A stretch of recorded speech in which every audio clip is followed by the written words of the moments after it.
Good morning, CPAC. This is my sixth CPAC, which is amazing. My first CPAC was in 2013. At the time, Turning Point USA was about 5 or 6 people strong. But for those that don't know, Turning Point USA, we're a nationwide grassroots student activist movement, now present on 1,400 high school and college campuses across the country.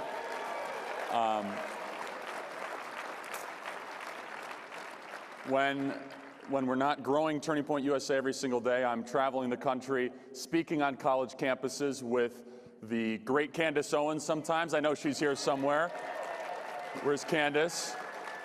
She's done more to move the black community to conservative values in the last year than I think anyone does in the last 30 years. So God bless you, Candace, for what you've done. Totally amazing. And what we find is that students are not opposed to our ideas inherently, is that they're not exposed to them at all in the first place. It's that the left has done everything they possibly can to make sure our generation has never heard why America's the greatest country ever to exist, or why free markets are the most moral, proven, and effective economic system ever discovered, or why the Constitution is the greatest political document ever written, or why abortion after birth is immoral and should be rejected in modern and decent society. They've never heard these ideas. And one of the things Donald Trump has done is he has not changed the left, he has revealed them. This is who they have always been. They have always hated this country. They have always had contempt for our history. And what I find is that we as conservatives, we say far too often, well, we want the same thing as liberals. We just have a different way of getting there. Who's heard this before? I don't want to live in the country that the socialist left wants to create. We are not going in the same direction as the Democrat Party. I don't want to live in the country where it's okay to execute a newborn child. That's not the country I want to live in. We do not have different ways of getting to the same place. We have two different places that we want to get to. And I'm so sick and tired of saying we should give the benefit of the doubt to liberals and say, well, they mean well. They mean well. If you want to fundamentally transform and destroy this country from within, you do not mean well. You do not have good intentions whatsoever. If you want to suppress conservatives from coming on college campuses, you do not mean well. If you want to deplatform conservatives from social media, you do not mean well. If you want to continue to give $500 million a year to Planned Parenthood, you do not mean well. If you want to stand against Israel, you do not mean well. If you want to keep on giving money to the Palestinian Authority, you do not mean well. If you want to give hundreds of millions of dollars to the mullahs in Iran, you do not mean well. If you would rather listen to Michael Cohen spew lies than applaud the denuclearization of the Korean Peninsula, you do not mean well. I'm so sick and tired of saying that the Democrat Party and liberals mean well. They do not mean well.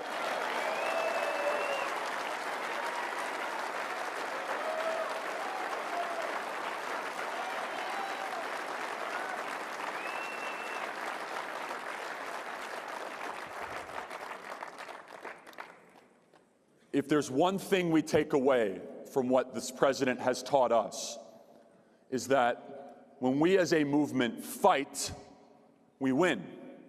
And it seems as if for the last 30 years we've been afraid to fight.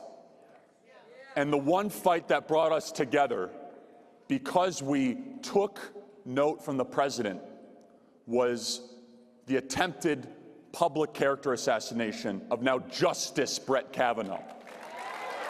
When the left did everything they possibly could to destroy a decent man and his family based on 30-year-old lies, and we were somehow supposed to dismiss this amazing judicial record because of something that we had not heard of before now came into public light. But we must understand as we go into the 2020 cycle, the left knows that their attacks from the middle are not working.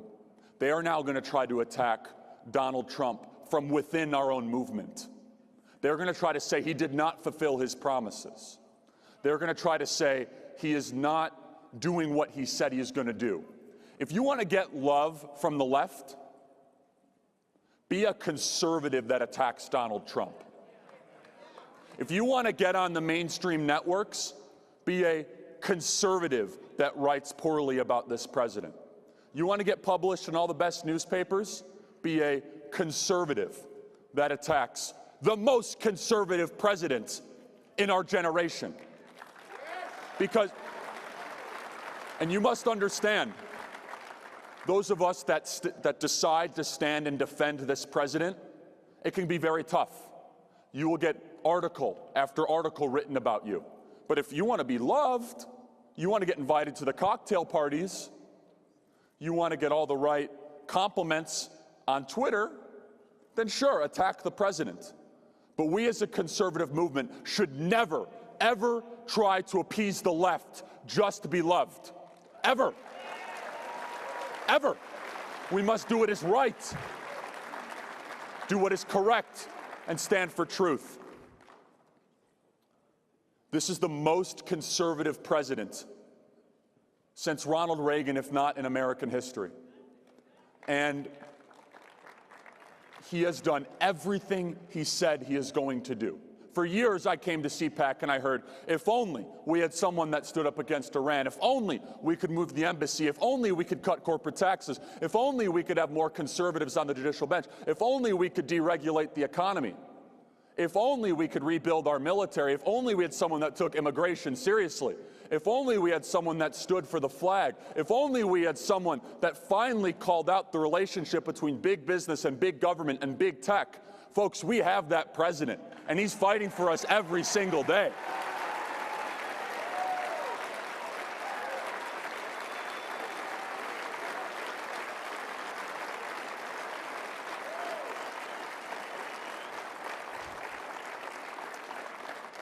I get asked quite often, Charlie, what do you see coming from the next generation? And traveling the country and going to these college campuses, I can tell you, there's a lot to be concerned about. The socialist movement is growing, but there's also a lot to be optimistic about.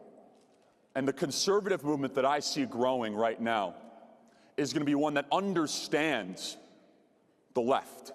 Because if you're a campus conservative out there, whether you're part of Turning Point USA or all the other amazing organizations out there, and you stay a conservative for 4 years, you understand exactly who the left is. And so I see a conservative movement that will stand for the dignity of all people, unborn, preborn, newly born, all people. That's the conservative movement that I see. I see a conservative movement that is thankful to live in America, not angry to live in America. I see a conservative movement that stands with Israel. I see a conservative movement that fights the left, not the way that they fight us, where they punch us in the face like they did at UC Berkeley. Hayden Williams, total hero, gets punched in the face because he was tabling for Turning Point USA with the Leadership Institute, but that fights the left in cultural institutions, that understands, as the great Andrew Breitbart said, that politics flows downstream from culture. And if you gave me an option and said, would you rather have more control in politics or culture, which would you choose? And I would choose culture in an instant. Because politics is short-term, culture is long-term. And the left has done so much corrosion in our society in the cultural realm, where students are being taught that there's no such thing as objective truth, that you are your own truth, that there's no such thing as right and wrong. You can create your own right and wrong. And this stems from the universities. And for years I tried to warn the conservative base that there was going to be a socialist under the age of 35 that's going to come to Congress and is going to try to make these ideas mainstream. And some people didn't, they kind of laughed at me. Well, they're here, and there's more than one of them. Because what happens in Congress, what happens on campus, will soon come to Congress. College campuses are a harbinger of things to come. College campuses can tell you, they're the leading indicator of exactly the ideology and the viewpoints that will soon be held mainstream in media, pop culture, and in Congress. And so what we do, the fight that I've decided to engage in, is one that will either make or break Western civilization. Because our generation, the next generation, Generation Z, if we have a generation that has contempt for America, it doesn't matter if they want high or low taxes. If we have a generation that hates this country, that believes that we're racist, misogynistic, and homophobic, it doesn't matter. All the rest is irrelevant. And if you think you're oppressed because you live in America, you're wrong. You have to be taught that you're oppressed if you think you're oppressed because you live in America. And so, folks, in closing, I'll say this. We have one of the greatest blessings ever to be living in this country at this time. There's a culture war brewing right now. And it's a culture war different. It's a different one from the 80s and 90s. It's one fundamental question. What is America? Is America a place for victims or for victors? Is America a place where you can achieve your dreams or dwell in mediocrity? Is America a socialist place, or is America a place that embraces freedom and is a refuge for those that have fled totalitarian Marxist dictatorships? That will be the question of the 2020 election. It will be the most important culture war in American history, and we will win. Thank you guys so much. It was a pleasure. Thank you.